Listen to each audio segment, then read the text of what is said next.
They come from the warmth of Miami and the cold steel of the USS Cape Cod.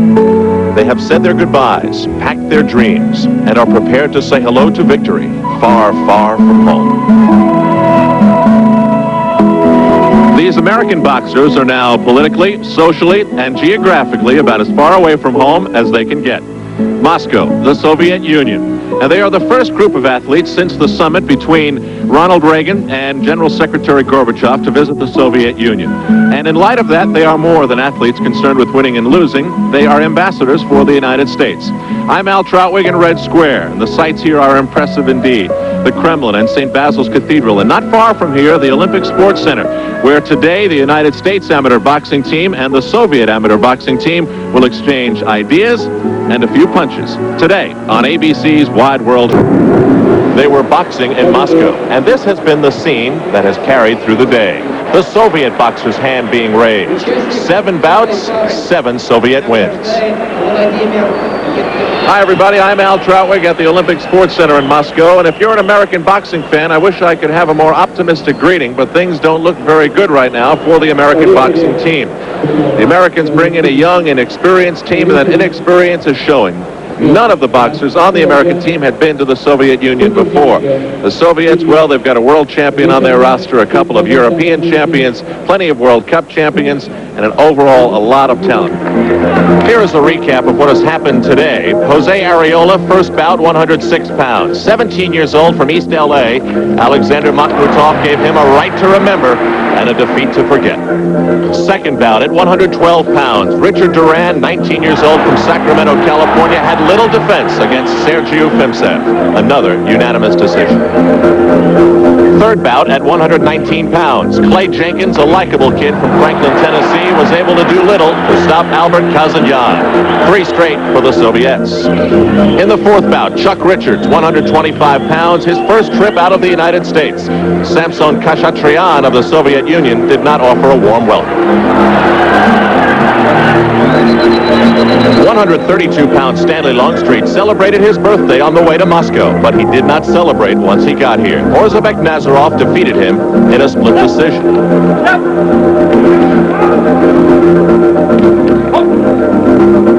Then it was Nick Kourouris, the U.S. amateur champion who had come in with so many dreams. The 20-year-old from St. Louis, Missouri, was fighting Vasily Shishov. He was 25 and had more experience, and it showed. And then it was to bout number 7. Frankie Lyles from Syracuse, New York. A tall boxer at 6'3", showed no offense. And Israel Kokokyan, who was a World Cup champion, was a winner again. On the replay, you'll see the strong right of Kokokyan, which gave the Soviets their 7th straight victory. And the Americans' worst dream was being realized. And so now here is Timothy Littles of Flint, Michigan, trying to snap that Soviet winning streak. This is the second round after a first round that was relatively even. 156 pounds, and Akulov, another one of the Soviet boxers who has a wealth of experience at 26 years of age. He comes from Gomel in the Byelorussia region of the Soviet Union, and 2 years ago was the Soviet champion. He is now a gym teacher. Littles, the 1985 U.S. amateur champion. He has the credentials and the skills to pull off a first U.S. win right here. He was extremely nervous. Oh, a big right by Akulov, and he follows up with a tremendous exchange. Littles flashes the gloves as if to say, I'm still ready. But a big left by Akulov that snuck through the defense of Littles. And Littles is staggered. Referee Viktor Baranikov of the Soviet Union breaks the boxers. Akulov sensing something here. That right got in there. Littles has the gloves up, but they have nothing behind them. They are unable to stop this barrage. And down he goes. A big hit by Akulov, and Timothy Littles looks dazed. The standing 8 count in this, the second round. And now, Baranikov walks over to the ropes. I believe he is talking to the jury. Now, there are 3 judges at ringside here. We're using the 20-point Musk system. Roosevelt Sanders looks confused. I don't blame him. There are 3 judges, but they are not seated where Baranikov, the referee, is discussing things over the ropes. Littles was very nervous yesterday when I talked to him, thinking ahead, and now Voronikov is, I believe this fight is over. It is. Littles can't believe it, neither can the American corner. This fight has been stopped. The referee stops the contest at 1 minute 10 seconds. Akulov gets a kiss from his corner man at 1 minute 10 seconds of the second round.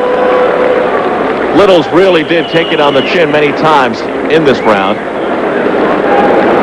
And now we have a chance to go back and show you the one punch from Akulov that ended it all.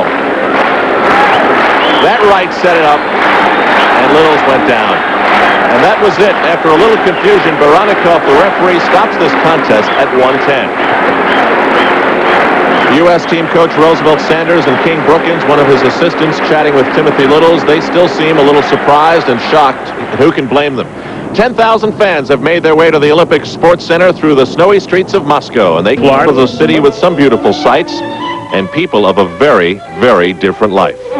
A life we wish we could show you, of people waiting online for one brand of pantyhose, or simple cigarette lighters, or food stores that served everything but variety. Everything that is luxury seemed to be gone. There are smiles to be seen, plenty of friendly people to be met. It is simply to be remembered that their culture is different. Their expectations of life are lower, their demands are fewer. And because of that, an American in Moscow can certainly feel very foreign and have his eyes open wider than ever before. The American team realized that and tried to prepare their boxers by holding a conference for them with Sergei Alashinsky, a Soviet immigrant, before they left.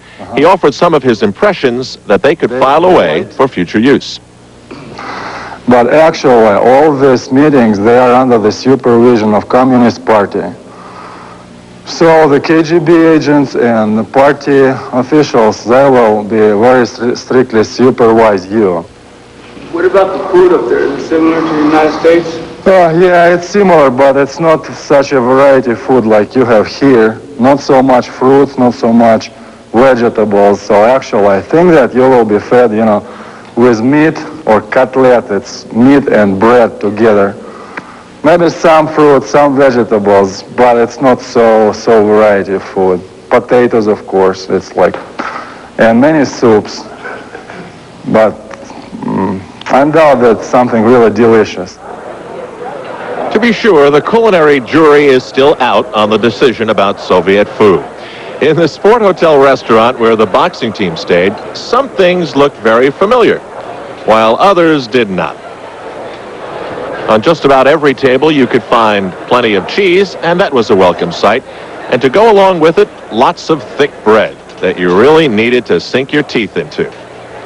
The Americans searched for oranges for a few days, and they found them. And they taught the cook how to make French toast. It was a cultural exchange for the stomach. The Soviet hosts did their best to entertain their visitors and make everyone feel at home. Believe it or not, they wound up singing in English.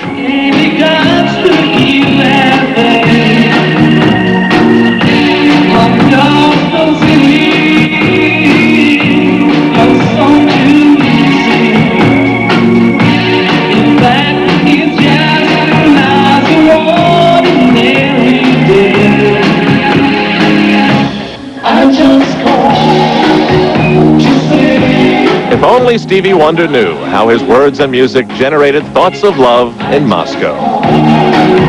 To say how much I care. Back at the Olympic Sports Center, the grim thoughts of the USA continue to prevail. They trail the Soviets 8-0. This now is Darren Allen, who is trying to forget a 1985 full of loss, a knockout against the Soviets, and the loss of his coach, Bill Cummings. Bill Cummings, he was with me since I was 10 years old, ever since I started boxing. He was, his words can't describe some of the things he's done for me. He was like a family member to me. He was very close to me. He was kept me off the streets as well as my family, because I grew up in a pretty rough neighborhood. And he would always talk to me and tell me to stay in school and recommend college. And I started college because of his recommendation. And if it weren't for him and my family, I don't think I would be the person I am now. Do you think of him often when you're on the third or fourth hour of training and you get to the point where you really can't imagine yourself going a little further, and yet you think of him and you say, damn it, I'm going to go that extra yard, I'm going to fight that extra round, and I'm going to go and I'm going to do it? Yeah, of course. I mean, me and him, he passed this year in May. We tried for national tournaments. Maybe I fought in like 8 or 9 national tournaments. I wasn't successful. And the next national tournament I fought in, I won, and I dedicated it to him. And I feel that his death, in a way, motivated me, wanted me to win more. I think of him every day. Who would you dedicate this one now, tomorrow, this trip to the Soviet Union? Who would you dedicate it to? Myself. I'm here for myself this time.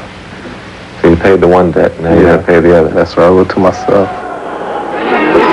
So now you know the Moscow mission of Darren Allen from Columbus, Ohio. His mission, by the way, is well underway. This is the second round in his middleweight 165-pound bout with Ruslan Taramov of Grozny in the Soviet Union.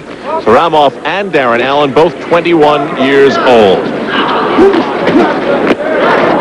In the first round, things were relatively even. Darren Allen used the ring well, although the scoring advantage, I believe, went to Taramov. It was, however, a breath of fresh air, an American almost holding his own on the verge of winning the round. And that's something we haven't seen very much of. 8-0, and perhaps a low blow there.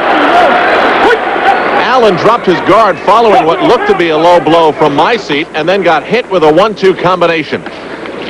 Bill Wackerly of the United States, the referee, did not acknowledge the low blow. And now Allen's mouthpiece has fallen away. That will stop the clock, and Roosevelt Sanders grabs the water bottle to rinse it off, and we should be restarted in a moment. Strange on what seemed to be a clear low blow that Wackerly did not acknowledge it at all.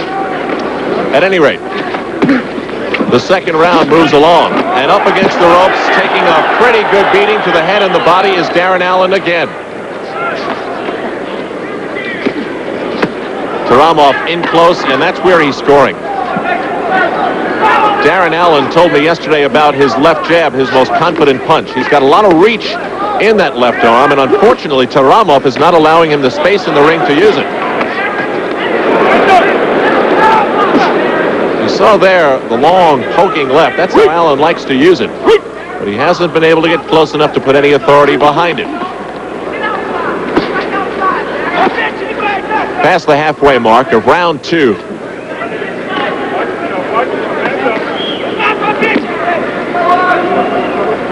Allen perhaps hanging on, getting a breather. Roundhouse right that glanced off the defensive shields of Taramov. That left got in there. And perhaps that left as well. A left-right combination. Best point of the fight for Darren Allen. Another left, a wild right from Taramov, and Allen is there to fill it up with a big right. This is the best that an American boxer has looked today in Moscow.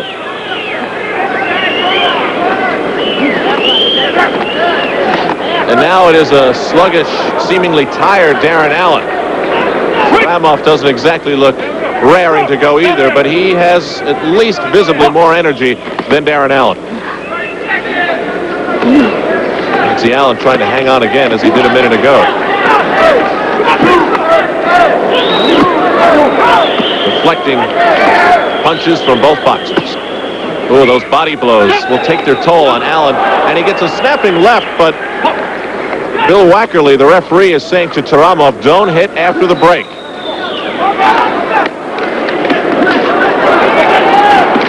He's already done that once in the bout, the warning to break clean to Taramov.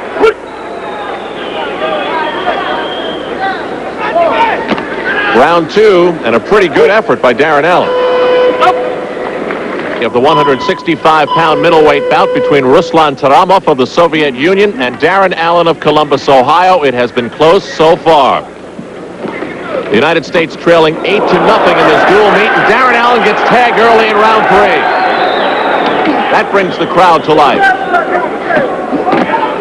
Remember, Allen, when he was 10 years old, came across a man by the name of Bill Cummings, and for a decade they developed a relationship of respect and of love and of boxing. Cummings is now gone, and Darren Allen is trying to go it alone. U.S. amateur champion trying to forget and perhaps avenge a little bit his knockout at the hands of Valery Laktev in the Soviet-American dual meet last year. And this third round may be his best opportunity to do that and stop the Soviet winning streak.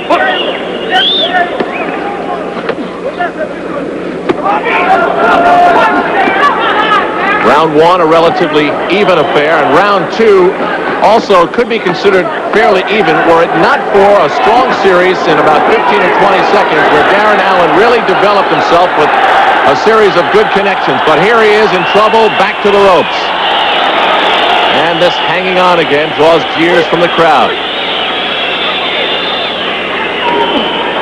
Allen does look tired. Taramov doesn't exactly look 100% in terms of energy either.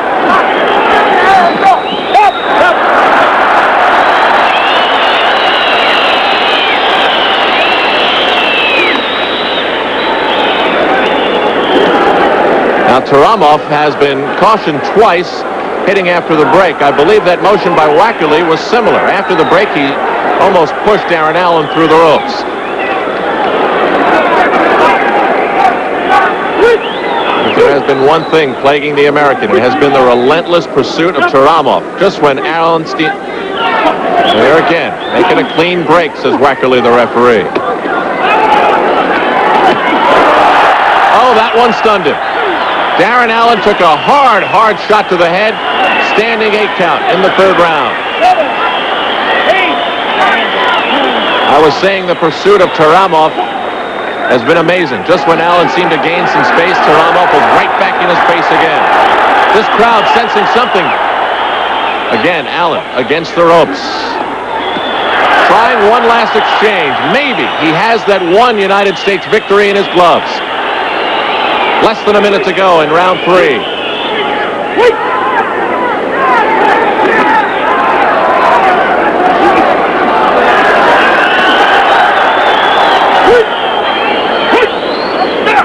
Now they're both trying to hang on. And now another unclean break, I guess we'd have to say, and Bill Wackerly suggests to the judges, all three of them, that they take a point away from Taramov. Wild left, they both are tired. A lot of punches in this bout.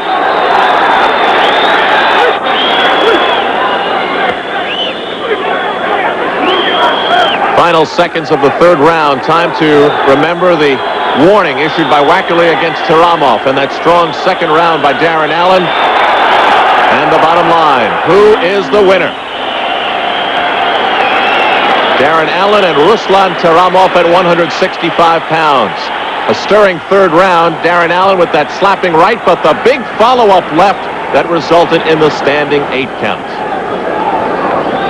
Major nervous moment for Roosevelt Sanders. He's down by 8. And he's down by 9. The scoring goes 2 judges to 1. Taramov the winner. And the United States is still winless through the middleweight division.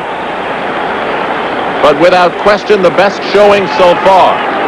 The U.S. amateur champion Darren Allen in front of a crowd of 10,000. Not winning this one for himself. He'll have to do that one on another day. Fighter, I did give him all, and I'm not a quitter, so I'll be back. Well, you have 2 more chances perhaps here in the Soviet Union. What did he do that gave you problems? He's real, very, very strong. And the Soviet fighters, their style is a little bit different because they paw with the left jab, and we're not used to that inside our country. So it's just an experience. Sometimes I'm going to take it.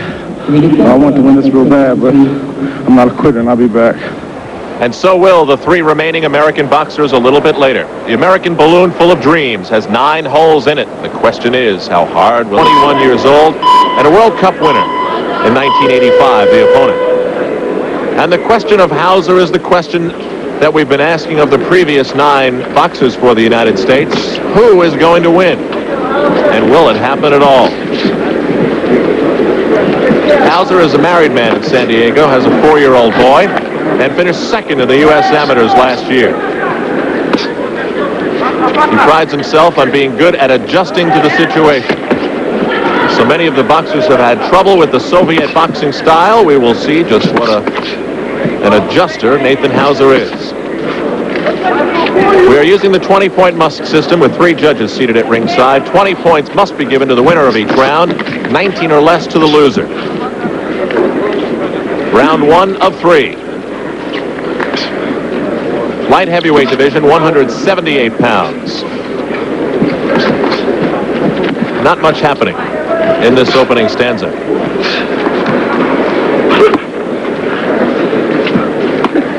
That left, just off the shin of Hauser. It'll keep him very, very honest. Crowd waiting for something to speak up and cheer about. A couple of wild lefts. That combination got in. Hauser in trouble. And his gloves are right up there. That did hurt him. Roosevelt Sanders wondering if it could possibly be worse. Down 9-0. This is bout number 10. Hauser tries the combination, but again, the defensive skills are something that have really impressed me here in Moscow. And they have over the years as well. 37th duel meeting. Soviets have won 28. United States 6, and there have been 2 draws. Hauser with the weird motion on the right hand, or lack of motion, I should say. He keeps it poised, waiting for an opening, trying to probe with that left. Now again, trying to cover up on the ropes, and Shahnavazov is taking the opportunity to just tee off and wail away.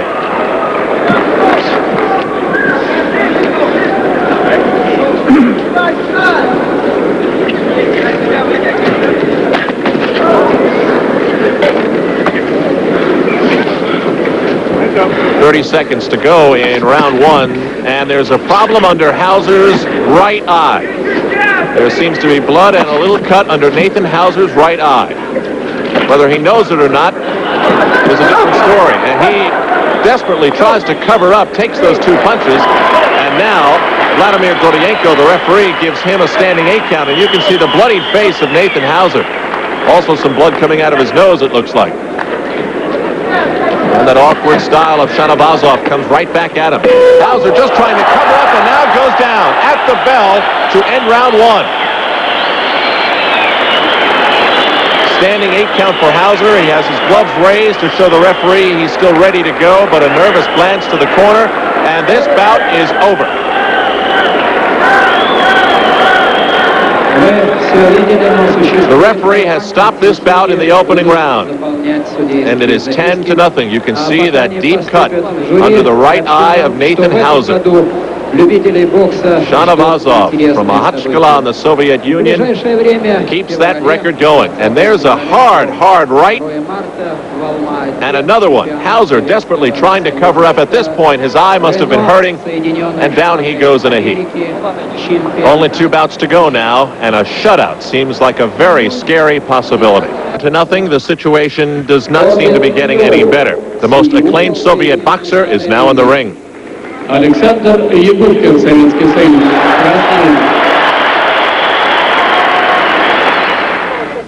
In the 11 years Alexander Yegorkin has laced up boxing gloves for the Soviet Union, he has achieved more titles and honors than perhaps any other current Soviet fighter.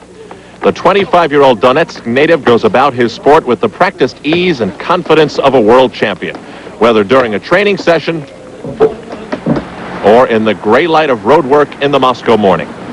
He is aware of his position in the Soviet sport and proud of what he has accomplished. I'm certainly glad. This is something I wanted.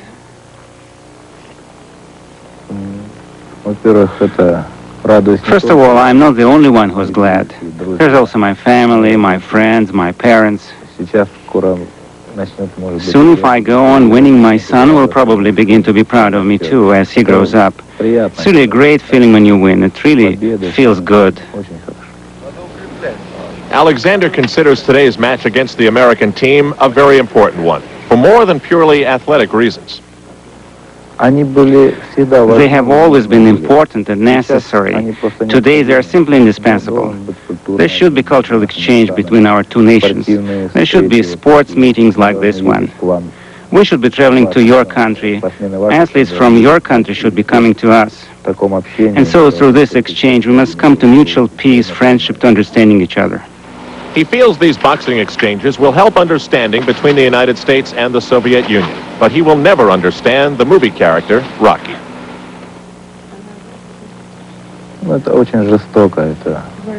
It's very cruel. This isn't sport. Generally, professional sport is a complicated thing.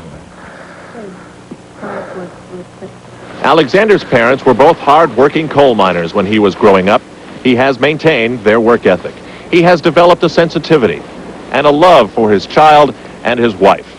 But don't mistake any of it, because if you drop your guard, he'll knock you out. This is the second round in the heavyweight division with Alexander Yagubkin, the 1982 world champion, taking on Orbit Pugh, 20 years old, from Miami, Florida. And watching it along with you from ringside at the Olympic Sports Center, I'm Al Troutwig. Opening round with Pugh having held himself well through the first, and that is even more surprising when you consider his status on this American team. Jerry Goff was supposed to be here for the United States, but just before the trip, tendinitis in his shoulder developed. Pugh was very skeptical, as was his family, about coming to Moscow in the Soviet Union. He was one of those who thought kidnapping might result, but here he is anyway, giving it his best shot. The U.S. trailing 10-0. Pugh's timing couldn't be worse in trying to break the streak. He's going up against, as we've said, the most acclaimed Soviet boxer in the arena. Pugh was second at the National Sports Festival. Interestingly enough, he decisioned Jerry Goff in the semifinals at the Sports Festival. And he had one win against Nikolai Senturi and one loss against Ramzan Sebiev in the USA-USSR Heavyweight Invitational in 1985.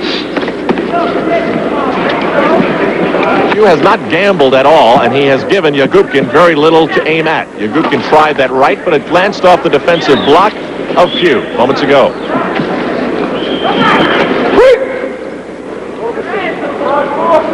You'll notice that Yagubkin is not light on his feet.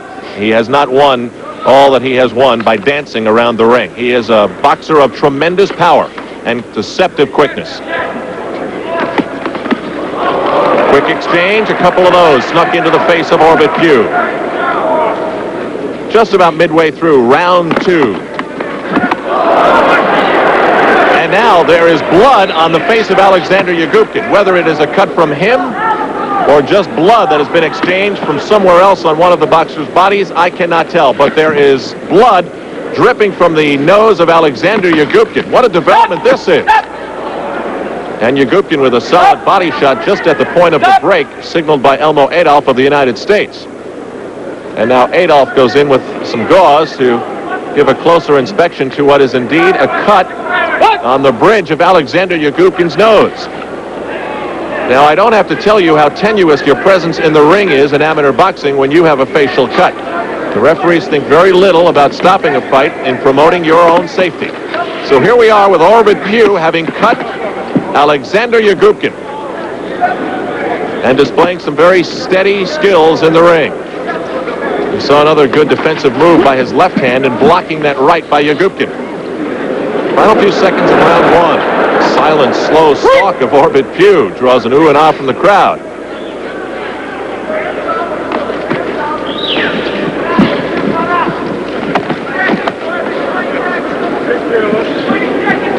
Told you how important the family life of Yagubkin was.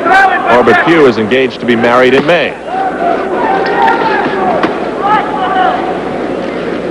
And there you can see that cut sending blood onto the face of Yagubkin again. We approach the end of round two, wondering how much that cut will affect things in the third round. Ring, I was always extremely afraid. More so that all the things that I did was on instinct. I was so fearful. I would never shake or anything because I was able to control my fear, but I would think that, will I freeze? But the moment the bell would ring, I would become like a maniac. Developments today in Moscow. The first, of course, is the 10-0 lead the Soviets hold over the USA amateur boxers. The second is that Alexander Yagubkin enters the third round against Orbit Pugh in this heavyweight bout with a cut over his nose. Yagubkin, the heavy, heavy favorite with all his credentials, and Pugh, the last-minute addition to the USA team. And now Pugh must be thinking, get to that cut and get to it quickly. While Yagubkin and Pugh boxed relatively closely in the first and second round, I think the rounds were clearly Yagubkin's. And so the victory by Pugh would have to come with the referee stopping this contest, perhaps as a result of that cut near the eye of Alexander Yagubkin. But Yagubkin not staying back, and doesn't look like he's favoring the protection of that eye. You can see the blood there again, although not as much as there was in the second round. His treatment in the corner must have been effective, and he sends Pugh up against the ropes with that hard left. So compact in style, and he builds all the power in the world up into those punches when he throws them. That left by Pugh got in there, and I think it hit the nose of Alexander Yagubkin, but he did not flinch. Past the halfway mark now of the third and final round. Strangely, Orbit Pugh does not seem to have the spark and fire I thought he would have in this final round. He is respecting the talent of Yagubkin quite clearly. A couple of probing lefts.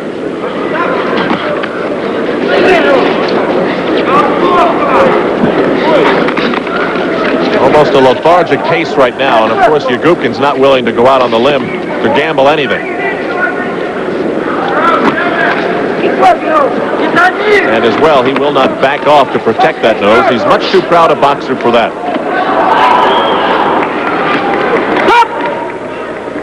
Pugh in close where I think he could do some damage, but he has trouble getting that close. Elmo Adolph, the American referee, says to Pugh, keep the blows up.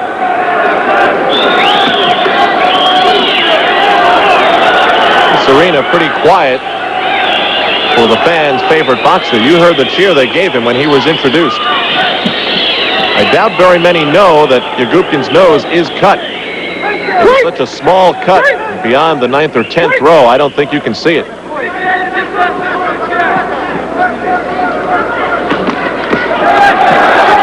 Less than 30 seconds now, the final round. And a left got into the face of Orbit Pugh. The aggressiveness just has not been there for Orbit Pugh in this round. And the blood now, again, off the nose. But it was the defense of Yagubkin that saved the cut. There it is, the heavyweight bout complete. And Orbit Pugh raises his hands as if to say, I've got this one. Fans in the Olympic Sports Center talking things over. They know this victory for the Soviets would make it 11-0. Here's the official announcement. Победу в этой встрече одержал Александр Егубкин, Советский Союз. It is an incredible, humiliating 11-0 count for the Soviet boxers. Orbit Pugh raised his hands. He thought maybe he had it, but he did not. And that's been the story for the Americans today. As we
This has to be one of your most difficult days, and out of difficult days, we like to find good things. Is there anything good that can come out of this 12-0 loss? Well, Al, first of all, let me say I'm a former Marine, and Marines are not used to being put in this position.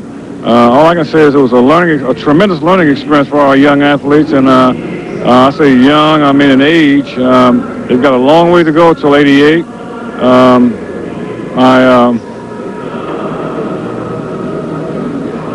We're going to do our best to overcome this.